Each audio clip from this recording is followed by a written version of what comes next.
I believe that he works at a local cookie chain as a manager, but since our divorce a little over 4 years ago, he's had like 4 or 5 jobs. He keeps moving so he can avoid child support garnishment. But let me tell you a little more about what he's been doing. So in my state, there's a minimum custody schedule, which is every other weekend, Friday to Sunday, and then 1 3-hour visit during the week. You are pretty much guaranteed this schedule, even if you are the worst parent imaginable. Since we divorced 4 years ago, he has voluntarily either disappeared completely from my daughter's life or voluntarily taken less than what the minimum custody time would be. Like, there will be a handful of months that he just disappeared. There was one time that was 3 months, there was one time that was 7 months, there was one time that was 9 months.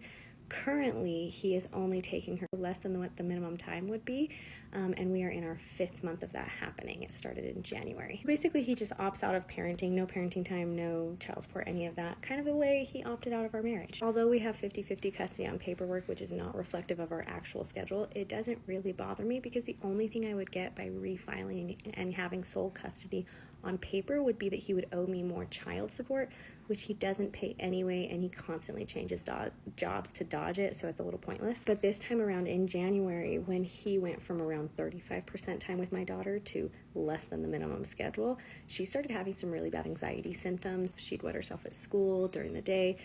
She was biting her nails. She was disassociating.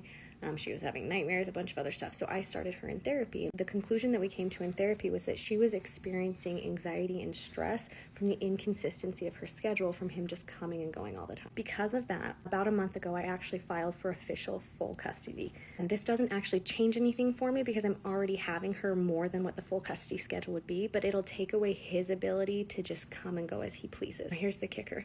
He actually filed a response that he does not agree with me having full custody. But in his response, he said that he cannot take her more.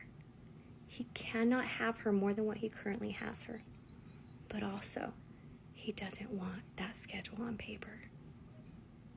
It's not going to fly. I'm going to win. But just the way that the law works, I do have to go all the way through court and pay all those fees and all that for it to officially show on paper. So that is what he's doing right now. He is fighting me for custody of my daughter, while at the same time refusing to take custody of my daughter.